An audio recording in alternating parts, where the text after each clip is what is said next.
Pasal kita sendiri tengok introduction dengan jerk, editing jerk. Kejap dia buat diri jadi Frankenstein. Ramlee would never again replicate the spectacular success he achieved at the Shaw studio. Dia orang janji macam-macam, nak kasih dia buat colour film, nak buat canggih-canggih lah, cinemascope. Tapi bila dia sampai sini, tak ditepatkan janji, dia dah kecewa. Jadi dia punya creation bila bikin filem dah tak gairah macam di Jalan Ampas. The advent of television, Hollywood, Hong Kong and colour Hindi films sounded the death knell of P. Ramlee's attempt to reinvent himself. P. Ramlee directed and acted in 18 more films for Merdeka Studio until 1970, including the popular Do Re Mi trilogy. The comedic series was meant to recreate his popular Bujang Lapok characters, but it failed to capture their innocence and lovable ineptitude.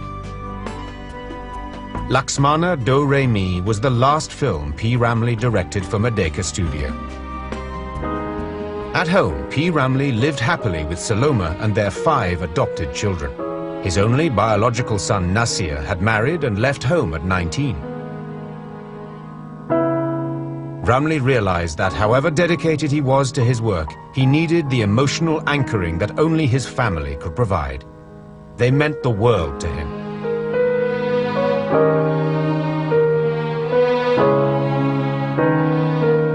Dia sayang betul anak-anak dia. Dia suka pijak baring, dia tiarap kat sini. Nanti anak-anak dia dipanggil lah pijak lah. Yang Sazali, yang Picit lah, yang si Sabarudin tu kan pijak. Jajah, pijak. Dengan saya sekali pijak dia. Picit dia. Itulah dia kesukaan. His son Sazali was his biggest fan. Otak dia macam dipunyai oleh Tuhan luar biasa. Tengoklah anak dia sendiri pun tak boleh ikut jejak dia. Daddy saya, dia segak, handsome. Saya tak handsome. Ramlee liked to pamper his children, but he would be very strict when it came to music and schoolwork. Dia kalau ajar dengan anak-anak dia memang serius. Baik kira-kira pelajaran sekolah maupun muzik. Dia tak boleh main-main. Dia boleh dah pukul saya, dia pujuk saya balik lah. P. Ramlee tried to teach Nasir and Sazali to play the piano, but quick-tempered Ramlee would get really annoyed when they played badly. He would thump them both, but according to Nasir, it was him who usually got it worse. Jadi mangsa saya lah. Bapak yang bergeram, saya kena. Tapi kalau orang buat hal, saya yang kena. Tapi Ramlee mesti cari saya juga. Pukul saya bukan pukul tu teruk ke. Satu hari saya tengok, saya pergi rumah dia, tengok dia tengah pukul Nasir. Pasal rambut panjang. Dulu Nasir rambut panjang. Dan saya sampai dia stop. Dia pukul Nasir. Despite Ramlee's domestic upheavals, Ahmed Nawar, Ramlee's longtime friend, was privy to the star's other eccentricities. Dia punya favourite tu timikai. Timikai dengan kicap. Dan dia taruh cili kering sikit, dia cecah. Every time dia datang, dia call, dia kata, Ahmad, aku nak datang rumah. Saya prepare itulah. Dan dia punya favourite gunting rambut. Yang jadi mangsa je Nasir lah. Dia gunting macam mana passion. At home, when Ramlee felt like eating a particular cuisine, he would call up Mariani, his sister-in-law, who he was once in love with. Ramlee ni dia very loving. Dia tak suka Saloma kerja teruk di rumah, macam masak-masak, sibuk-sibuk semua. Dia adakan orang gaji. Dia tak, Saloma sentiasa make up aja, cantik, duduk buat tattoo, buat labuci, gitu aja. Dia tak suka macam Saloma kerja-kerja. Yang kena dera saya lah. Bila nak masak lauk yang kesukaan dia, saya kena datang lah masakkan dia. Saloma duduk diam-diam cantik aja. Gitu. Itu dia punya perangai. P. Ramlee punya perangai. Pampering Saloma was Ramlee's way of showing his love for her and keeping his family together.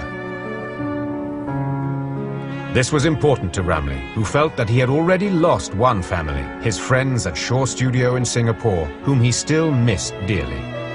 In 1967, after 3 consecutive box office flops since Ramlee's departure, Shaw Studio on Jalan Ampas ceased production for good.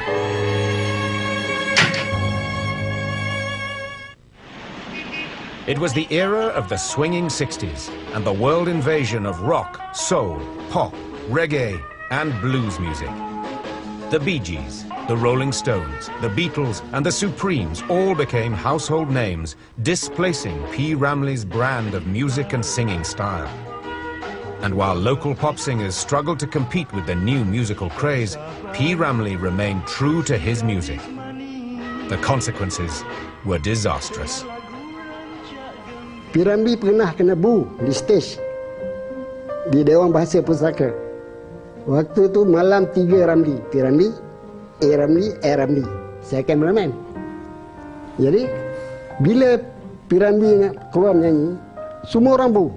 Saya tengok waktu pop di stadium, penyanyi Singapura dengan Malaysia, bila penyanyi Malaysia keluar, mesti orang bu. Jadi orang tak suka waktu tu penyanyi tempatan. But these incidents only served to strengthen Ramlee's resolve to promote the preservation of traditional Malay music. Lagu-lagu macam lagu joget, orkes combo, lagu-lagu asli, ghazal dan dendang sayang tidak pernah dipertandingkan atau dipertunjukkan. Kalau lagu-lagu ini tidak diberi galakan, maka niscaya lagi 10-20 tahun akan datang, lagu ini akan dilupa terus. Dan muzik-muzik dari barat, mereka akan mewakili muzik kita. Masa berjauhan, apa nan dikenang, bila dipahamkan, itulah saya. By this time, P. Ramlee's son Nasir was making his own way in the music industry. But Ramlee was disappointed at what he saw as Nasir's lack of music and acting skills. It was a sensitive subject that often left them on non-speaking terms. Nasir lamented having to live up to public expectations of him as P. Ramlee's son whenever he performed. Yang beban satu je, bila ada show orang panggil I nyanyi, orang mesti compare. Oh, tak macam bapak dia pun. Why should I nyanyi style I? Bukan nak ikut Ramlee. Tak macam bapak dia lah. Alamak, sakit hati dengan aku. P. Ramlee made it clear he had no interest in Nasir's brand of music. But Nasir caught him hiding behind a pillar at the Merlin Hotel to watch him play one night. Minta I dekat apa? I nampak tau dari dia P. Ramlee. Dia buat macam ni lah. I buat macam ni. Jam dengan baru nak baik tu. As their love-hate relationship continued, P. Ramlee felt his son slipping further away from him. Dia dengan Nasir ni kurang sikit, kurang rapat. Tidak duduk cerita apa, tak ada. Dia yang rapat betul Sazali. Termasuk bila datang si Zazaloma, dia rapat dengan Zazaloma. Bila datang Sabarudin, dia rapat dengan Sabarudin. Sebab-sebabnya saya tak tahu, kemungkinan mengikut cerita Kasma Buti, Junaidah ni tinggal Nasir begitu aja. Dia tinggal gitu aja dengan P. Ramlee. Sekarang P. Ramlee nak syuting, tak ada orang nak jaga. Yang jaga ni lepas tu baru dihantar ke Penang. Jadi tak bersama. Sebenarnya Nasir sama bapak dia pun ada clash pasal kahwin aja lah. Tapi ni cerita tak boleh kita terangkan lah. Nasir was not the only relationship Ramlee held dear that seemed to be slipping away. In 1968, Ramlee's longtime recording company EMI decided not to renew his contract when it ended. It was a big shock to P. Ramlee. Mr. Dewan kata dia, I don't think, saya tak ingat EMI want to do your recording sebab you punya lagu dah tak laku lagi dah. And then you punya voice pun orang tak terima. So waktu tu saya tengok muka dia merah tau. I feel so upset tengok P. Ramlee make so much money for EMI. Then dia boleh cakap begitu. P. Ramlee swore he would never again work with EMI under any circumstances. It was the ingratitude that stung him more than the rejection. Ramlee concentrated on his films, doing everything he could to reach out to his audience. He introduced significant changes to his themes and portrayed multiracial settings in Sesudah Subuh and Gerimis, but the audience was not moved.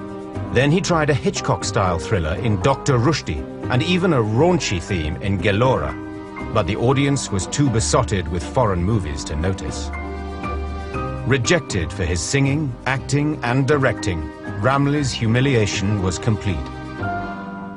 With one fell swoop, his status had changed from idol to fallen star.